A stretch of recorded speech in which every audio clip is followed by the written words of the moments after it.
Estamos con nuestro primer entrevistado del programa. Él es Cristian Cirilli y es analista internacional. Muy buenos días, Cristian, ¿cómo estás? Gracias por estar acá con nosotros nuevamente. ¿Qué tal? Buenos días, Macarena. Un saludo a tu staff y gracias por la invitación. No, por favor, gracias a vos. Se escucha un poquito bajito, puede ser, ¿no? El volumen. A ver. A ver, ¿ahora? ¿Está mejor? Un poco mejor, un poco mejor. Bueno. Cristian, todo lo que está pasando de todo, ¿no?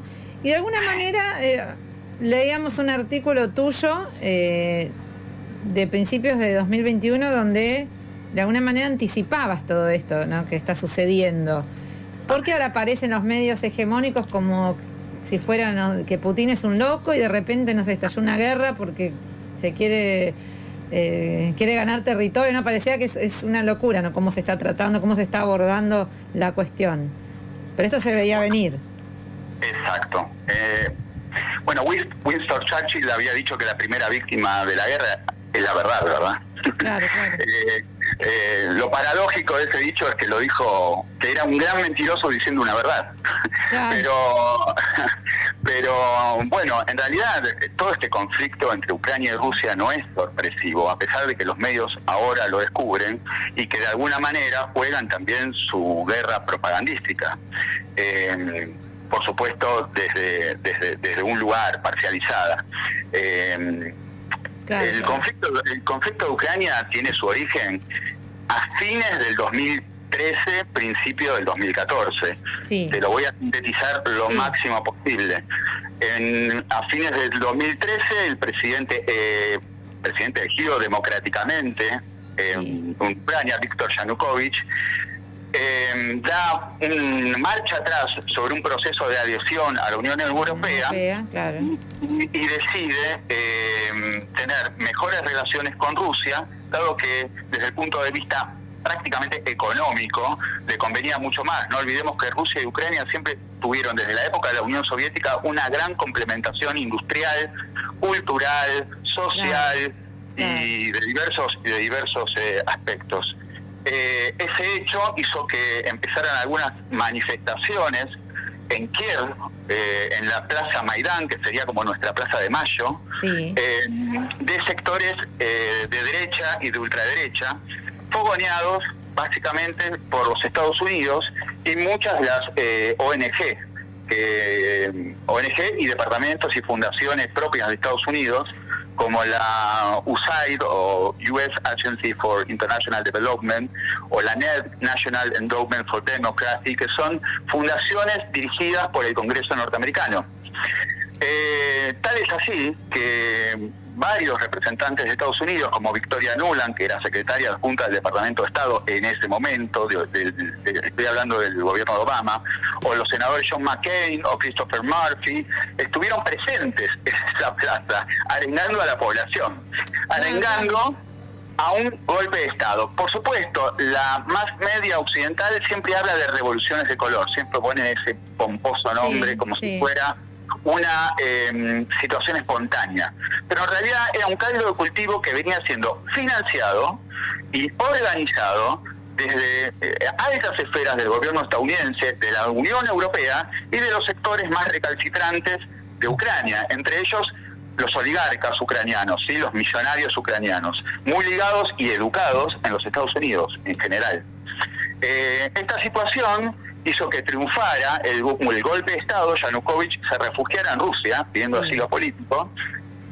Entre paréntesis, Yanukovych es proveniente del Donbass, nació en el Donbass.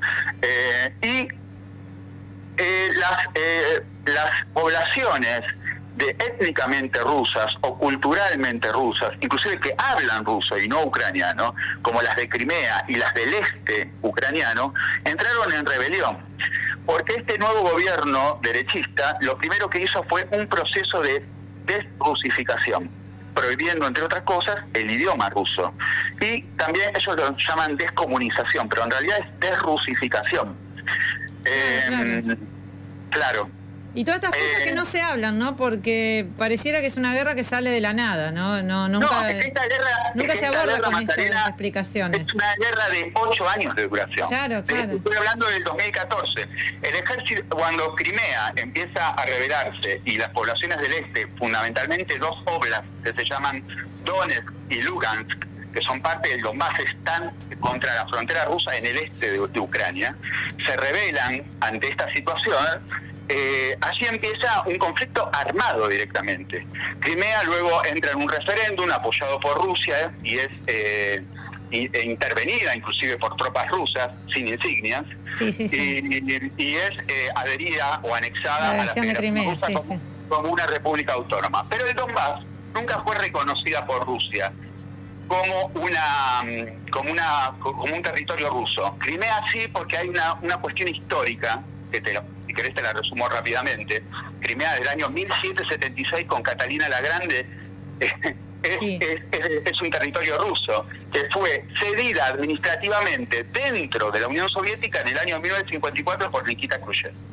Entonces los rusos desconocen esa cesión administrativa y reconocen la soberanía rusa histórica. Claro.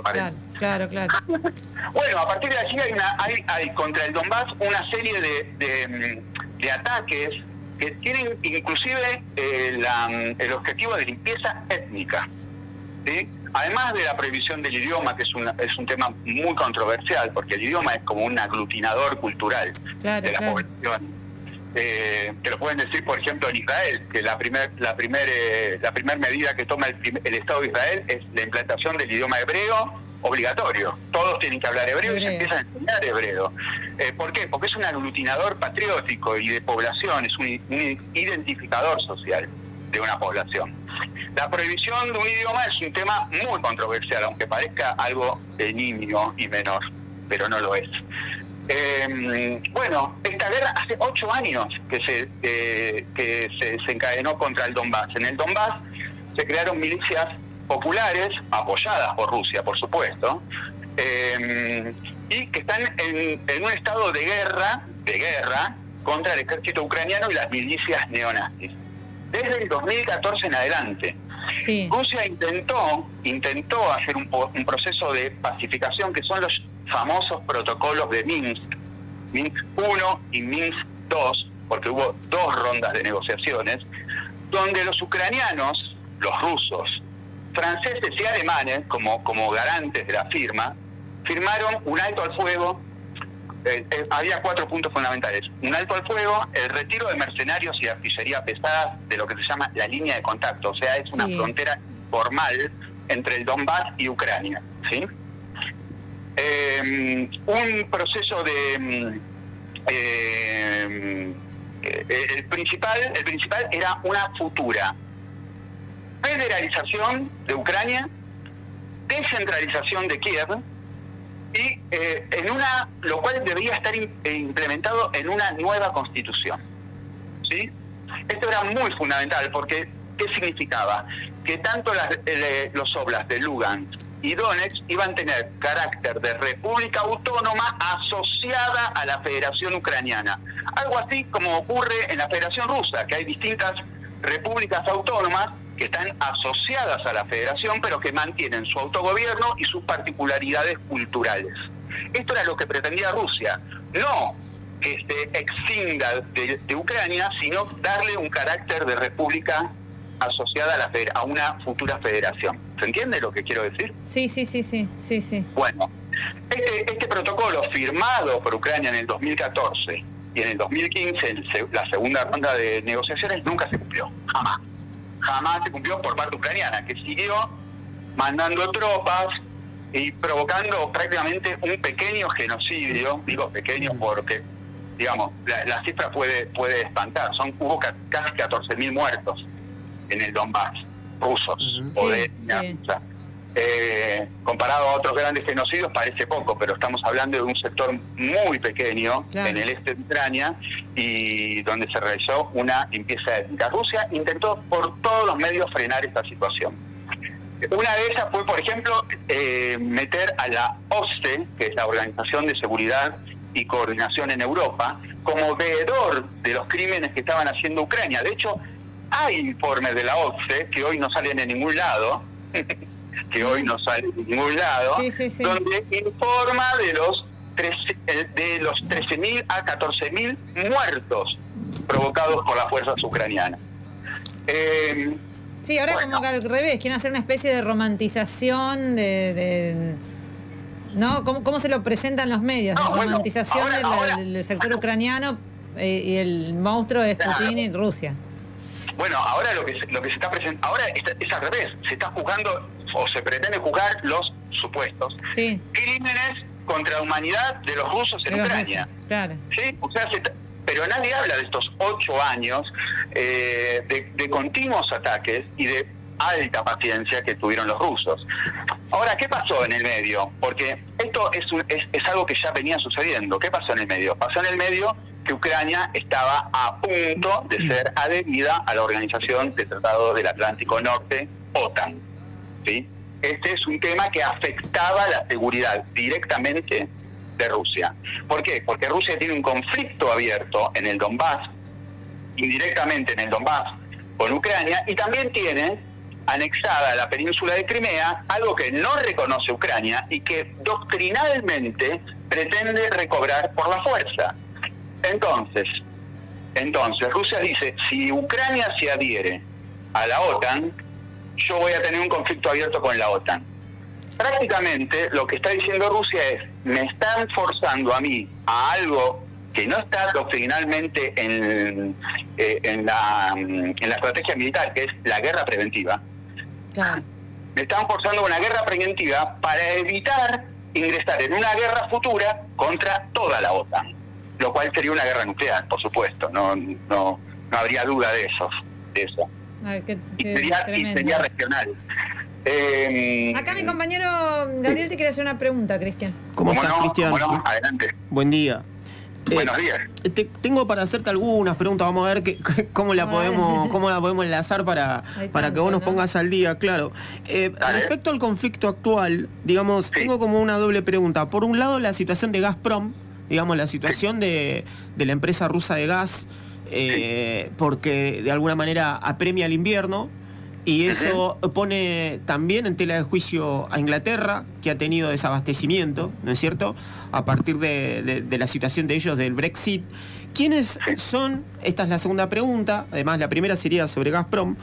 ¿Quiénes son los que dentro de Europa, la Europa consolidada, digamos, intervendría que sería realmente ahí un contexto de guerra mundial? ¿Podría venir de Inglaterra? ¿Podría venir de Alemania, que Alemania decidió formalmente hace casi una semana rearmarse? ¿De dónde vendría una participación de un país más en este conflicto? Bueno, vamos por partes. Tema Gazprom y gasoductos. Se sabe que prácticamente toda Europa Central y Europa Oriental está abastecida por gasoductos rusos. Exactamente. Básicamente a través de 3 corredores. Uno que va directamente a Alemania, que es el Nord Stream 1, y va a venir el Nord Stream 2, que fue cancelado por ahora, dicen los alemanes, por ahora. Claro. El otro que se llama Yamal Europe, que viene por Bielorrusia y ingresa hacia Polonia, y el llamado corredor ucraniano, que por obvias razones está también cancelado el despacho, porque obviamente está aconteciendo un conflicto militar en ese territorio. Fíjense lo siguiente: Europa, o la Unión Europea y Estados Unidos desconectaron a Rusia del sistema SWIFT. Sí. Es un sistema de pagos internacionales. Pero nadie vio la letra chica de esa desconexión. Dice desconexión selectiva. Selectiva. ¿Qué significa esto? A pesar de que no lo aclaren. Significa que aquellos bancos rusos que son garantes de las cartas de crédito de importación por las facturas de provisión de gas a Europa no fueron desconectados. Exactamente. ¿Entiendes? O sea, que Rusia mantiene una ligación comercial por abastecimiento de gas con Europa. La misma Europa que le aplica sanciones en otros aspectos, financieros, políticos. Sí, actualmente Estados Unidos está teniendo también negocios con Rusia que no han cortado todavía. Exactamente. Bueno, de hecho Rusia ha cortado uno de los negocios, que fue, por ejemplo, la provisión de motores para los cohetes espaciales. Vos sabés que los cohetes espaciales norteamericanos, los que salen de Cabo Cañaveral, claro, están alimentados de motores de propulsión rusa. Claro, claro. Por otro lado, también China está, puede ser, te lo pregunto como para confirmar, como sos experto, China está de alguna manera sosteniendo financieramente estos cortes a Rusia, digamos. Exactamente, vos fíjate, antes de en el mismo momento que Rusia reconoce la soberanía de las repúblicas autoproclamadas de Donetsk y Lugansk en el este ucraniano, eso fue el 22 de febrero, hace días. Sí. Ese mismo día Alemania suspende la habilitación del Nord Stream 2, algo que venía pidiendo a gritos por Estados Unidos, no este año, desde la época de Donald Trump, o sea que lo venían pidiendo. ¿Qué hizo Rusia? Previamente, el 4 de febrero, o sea, estamos hablando de 16 días antes, ¿sí? Casi 18 días antes. Eso, sí. Rusia llega a un trato con China, es una cosmovisión integral, común y prospectiva, que se llama, miren el nombre, Nueva Era para el Desarrollo Sustentable Global. Miren qué nombre que usaron. Nueva Era usan para el desarrollo sustentable global. En esa firma, bueno, es muy amplia, reconocen una amistad ilimitada, sin áreas prohibidas de discusión. O sea, miren las palabras diplomáticas que utilizaron en la declaración conjunta. Amistad ilimitada, sin áreas prohibidas de discusión. Entre otras cosas, lo que se firma es el gasoducto Power of Siberia 2. ¿De dónde viene ese gasoducto? Bueno, no viene de Siberia, a pesar de que se llama Power of Siberia. Viene de los yacimientos de Yamal, que están en el mar de Kara, en el mar Ártico, cerca del mar Ártico, digamos, en la línea de fractura europea-asiática en el norte de Rusia. Esos yacimientos de Yamal son los que iban a abastecer el Nord Stream 2 con Alemania. Pero ahora van a abastecer a través del Power of Siberia 2 a China. ¿Y saben cuánto despacha? ¿Cuánto va a despachar? 55.000 millones de metros cúbicos anuales. Lo mismo que iba a despachar a Alemania. O sea que Rusia prácticamente hizo una sustitución del despacho de Alemania a China. No va a perder ese negocio. Y aparte lo va a hacer con China, con la cual tiene un sistema que se llama CIPS, que es un sistema alternativo al SWIFT occidental. Sí. Bien, esto daría entonces por tierra, primero, que no es una improvisación de Putin, que está apoyado logísticamente por China, tanto financieramente como operativamente en la parte, digamos, geoestratégica. Y por otro lado, quería preguntarte, como para cerrar, digamos, la situación de Biden. Hay una situación compleja respecto a Biden, si efectivamente en los pasillos políticos dentro de Argentina se lo trata como un de la Rúa, es decir, si está operado, digamos, por otras fuerzas dentro de su propio espacio. Y por otro lado, la situación de Chernobyl, que lo que más le interesa, digamos, a Rusia es manejar esa zona, porque si efectivamente es un paso más acelerado para Bielorrusia. ¿Qué opinión tenés tanto de la situación de Biden, o sea, la posición norteamericana, y la situación de Chernobyl? Perfecto, 2 puntos. Biden como persona no es gravitante. Biden es un concepto como gobierno.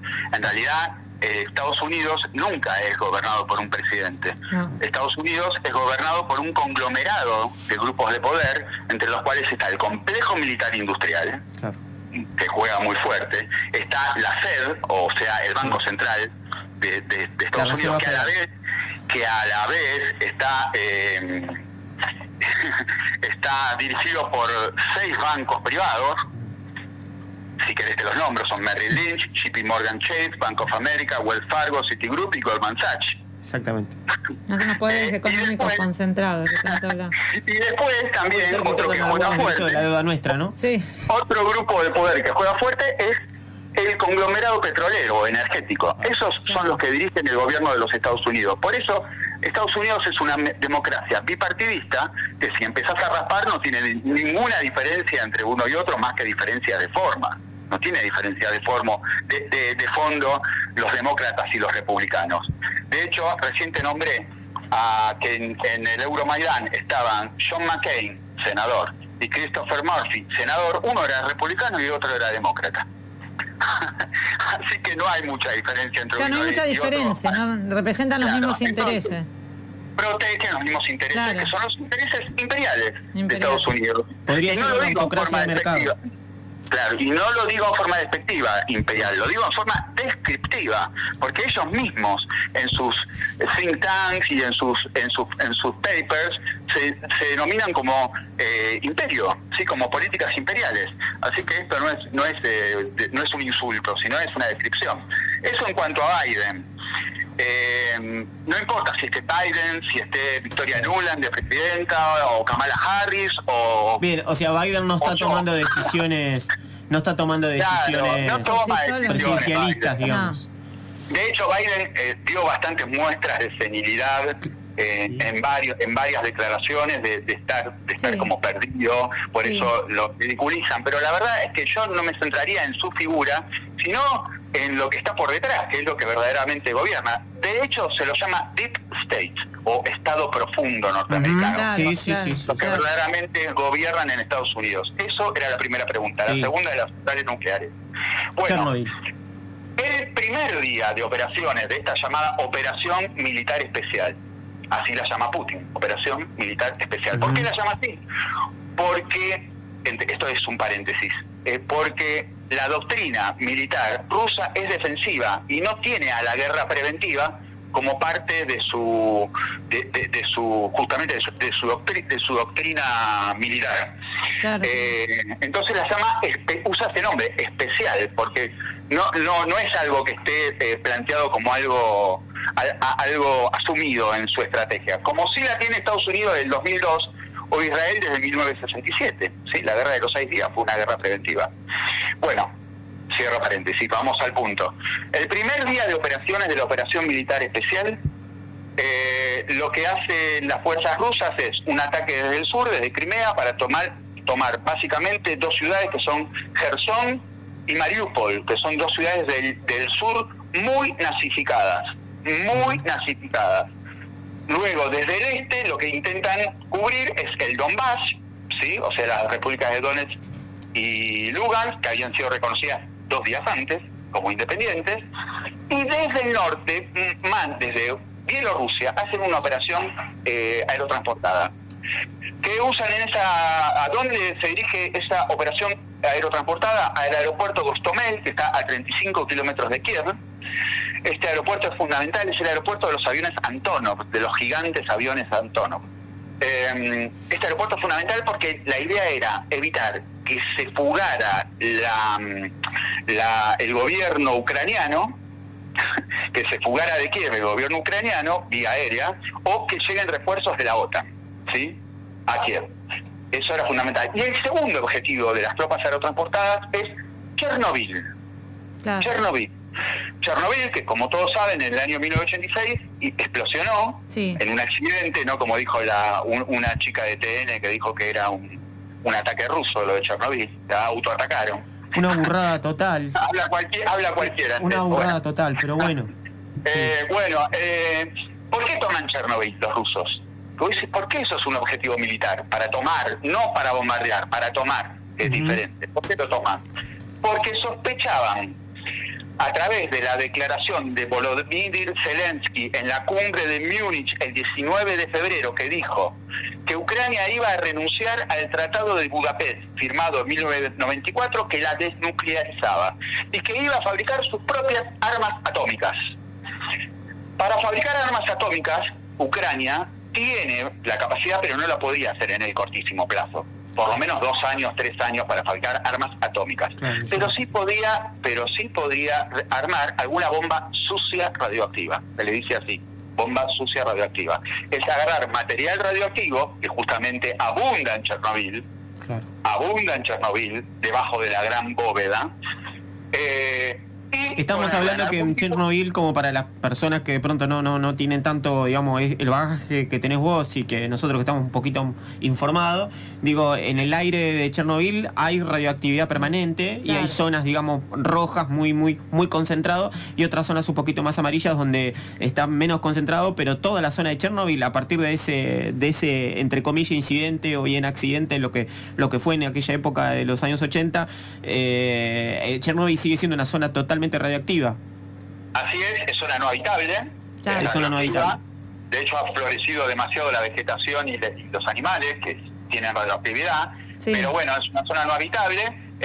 Se puede ingresar, pero los tiempos de permanencia son limitados. Puedes estar 1 o 2 horas y salir para no tomar tanta radioactividad en tu cuerpo que sea letal. Claro. Pero Rusia toma Chernobyl para evitar la fabricación de una bomba, de cualquier tipo de aparato o artilugio radioactivo. Vos fíjate que ahora la última noticia es que Rusia bombardeó la central de Zaporizhia. Sí. Lo cual es una fake news, obviamente, porque las centrales nucleares no son un objetivo militar. Claro. Por lo menos para la destrucción militar, sí para la toma militar. Pero claro, tomar la central nuclear es rodearla, circunvalarla, pero no destruirla. Entonces, ningún objetivo ruso de bombardeo, de destrucción, puede ser una central nuclear, menos esta central nuclear que es la tercera más grande del mundo. Claro. Pero bueno, siempre está la fake news de que bombardearon una central nuclear. Todo esto es obviamente para demonizar. Por último, para cerrar al menos conmigo, ¿prevés que va a entrar a otro país al conflicto y eso haría una guerra prolongada, o crees que con Ucrania y tomado Rusia se acabaría el conflicto? Bueno, de alguna manera el resto de los países se han involucrado a través de sanciones o a través de un puente logístico, digamos. La Unión Europea hasta aprobó un envío de armamento a Ucrania, pero desde ese punto de vista sí va a ocurrir y está ocurriendo. Ahora, desde el punto de vista del involucramiento militar directo, yo creo que no. Y eso fue, primero ya lo dijeron, en la OTAN dijeron que no van a intervenir, más que nada en alusión al artículo 4, que es un artículo fundacional de la OTAN, que básicamente es el lema de los 3 mosqueteros: uno para todos, todos para uno. O sea, si sos miembro de la OTAN y te atacan, tengo la obligación de responder. Como Ucrania aún no es miembro de la OTAN, ellos dicen: yo no tengo la obligación de responder ni de intervenir. Cosa rara, porque ya han intervenido, por ejemplo, en Serbia en el año 1999, han intervenido en Libia, en Siria, en Irak, en Afganistán, y ahí no había ningún problema para ellos. ¿Cuál es el problema para ellos ahora? Bueno, que detrás está Rusia. Y que la guerra es en Europa, digamos, ¿no? Que la guerra es en Europa. Rusia también está más preparada que claro, pero ninguno de los otros países, digamos, Polonia, que está al lado, que también amagó con entrar, Finlandia, Suecia, Polonia, no quieren tener, digamos, entre comillas, lo que digo, las bajas civiles y los muertos que tiene Ucrania. Claro, todos odian a Rusia, pero todos también le temen a Rusia. Claro. Máxime después de la declaración de Vladimir Putin ante el ministro de Defensa, Sergei Shoigu, cuando le dijo en la cara: está filmado, ponga a las fuerzas militares tácticas y estratégicas, o sea, los misiles balísticos intercontinentales, póngalos en máxima alerta. ¿Qué quiso decir Putin con esto? ¿Enloqueció? ¿Está enajenado de la realidad? No, nada de eso. Lo que está diciendo es: cualquiera de la OTAN que intervenga directamente en este conflicto se regionaliza. Y si se regionaliza, es nuclear. Claro. Eso está diciendo Putin. Sí. Ojo con esto. Se ve que el mensaje llegó, porque la OTAN ya sacó hoy o ayer, pero un comunicado donde dijo que no va a intervenir en forma directa en este conflicto. Bueno, perfecto, mil gracias, Cristian, un honor, un lujo, y la verdad, nada, una biblioteca, tenés un conocimiento totalmente fluido de todos los temas. Cristian, te hago una pregunta: ¿desde cuándo estudias todo lo que es Rusia, países del este? Bueno, en realidad desde siempre desde siempre, desde que tengo más o menos desde la secundaria. Es tu apellido, ¿no? Desde la secundaria siempre me gustó mucho lo que es la geopolítica, la política internacional, la historia. De hecho, bueno, tengo estudios en historia, no completos, pero los tengo. Y siempre me apasionó estos temas. Y bueno, nada, es el relato mismo de las cosas que ocurren para poder entender la realidad. Nosotros estamos lejos en Argentina, pero somos parte de este mundo. Y de alguna manera, vos fíjate, de alguna manera siempre repercute aquí también. Sí, te doy un ejemplo. Ucrania es uno de los mayores productores de trigo. Con esta situación, obviamente, no va a poder haber ni siembra ni cosecha. Por lo tanto, los precios internacionales del trigo van a subir. ¿Eso afecta a la Argentina? Y sí. Afecta. Afecta positivamente a la Argentina, digamos, porque van a aumentar los precios de ese commodity. La otra vez me preguntaban, ¿cómo va a actuar Argentina en el próximo G20? Creo un compañero tuyo ahí, Macarena, me preguntó. Bueno, ya tenemos una antesala de eso. Hubo una resolución de las Naciones Unidas. ¿Cuándo fue esto? Hace poco, el 2 de marzo. El 2 de marzo. Sí. Una resolución de las Naciones Unidas donde Argentina votó positivamente por por el detenimiento del ataque ruso a Ucrania. Fue parte de los 141 votos positivos sobre 193. O sea, Argentina se vio obligada a tomar posición. Yo me preguntaba en un artículo hace mucho tiempo, cuando Argentina estaba negociando con el FMI, ¿qué implicaciones geopolíticas no escritas iba a tener el acuerdo con el FMI? Bueno, son estas. El voto positivo en la ONU, el repudio ante la Comisión de Derechos Humanos argentinos a Rusia. Estas son las implicaciones geopolíticas que tiene el acuerdo del FMI. Claro, tiene que combinarse con la otra. Claro, porque te obligan a tomar posición. Te obligan a tomar posición. Más allá, y esto es justo decirlo, que el ataque ruso, como todo ataque preventivo, así lo juzgo cuando es por parte de Estados Unidos, Israel o cualquier otro, está en contra del derecho internacional, por supuesto. Está en contra del derecho internacional porque el derecho internacional consagra un principio que es el de la integridad territorial. Por eso los rusos dicen que la operación militar especial no es contra Ucrania, sino en Ucrania. Usan otra preposición. Es una diferencia que no es sutil, es profunda, porque ellos están diciendo, yo voy a Ucrania a desnazificar y desmilitarizar y luego me retiro. No voy a tomar este territorio, me retiro, no me voy a quedar acá. Eso es lo que dicen. Vamos a ver cómo sigue. ¿Cómo sigue todo esto?